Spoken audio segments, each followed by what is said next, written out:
Yo, what's up guys? Kalye Politika ngayon guys. Pag-uusapan natin yung latest SWS survey, no?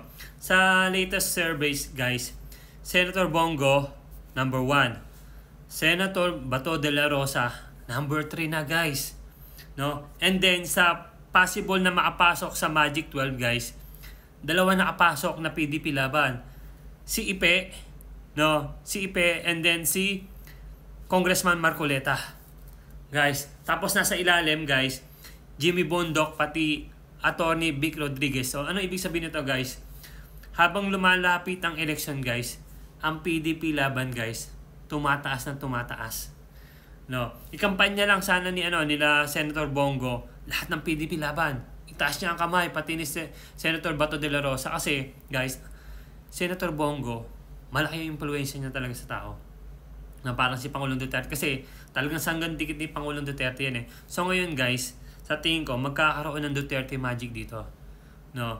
So ngayong araw na to guys, official na ang ini-endorse ang PDP laban slate guys, 10 na.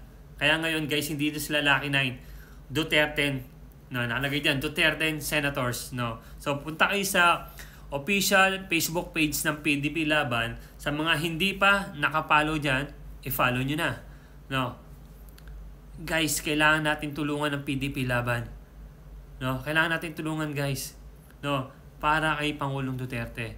At para sa darating na impeachment laban kay BP Sara. Para may kaalyado si BP Sara sa Senate. No? Alam niyo naman kung ano nangyari. Kung nagawa nila kay Pangulong Duterte yan, magagawa nila kay BP Sara yan. Paano kung walang kakampi? So, kailangan natin ng kakampi. Kailangan natin kampanya ang PDP laban slate, ang Duterte senators. Sino-sino sila? No?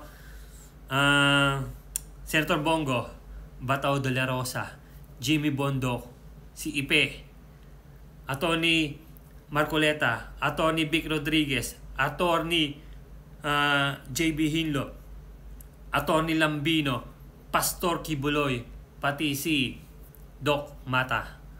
No, so 10 na sila guys. Huwag niyo nakakalimutan yan. Tapos kung dadagdagan niyo pa, Senator Gringo Honasan, sa Pan-12 kayo na bahala. No, so basta una natin guys iboboto Duterte. So yung mga numero nila, makikita niyo naman diyan guys, oh. Para may chance kayong makita yan. Para hindi kayo mga papag sa eleksyon, cut i-play niyo lang yung video na to.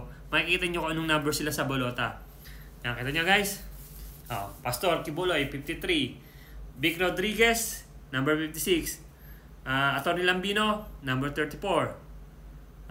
JB Hinlo, 30. Eric Mata, 42.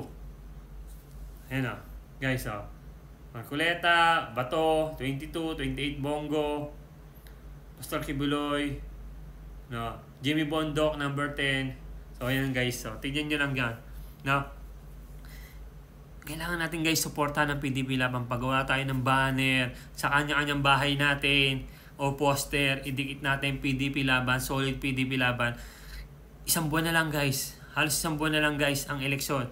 Kailangan nating doble kayod.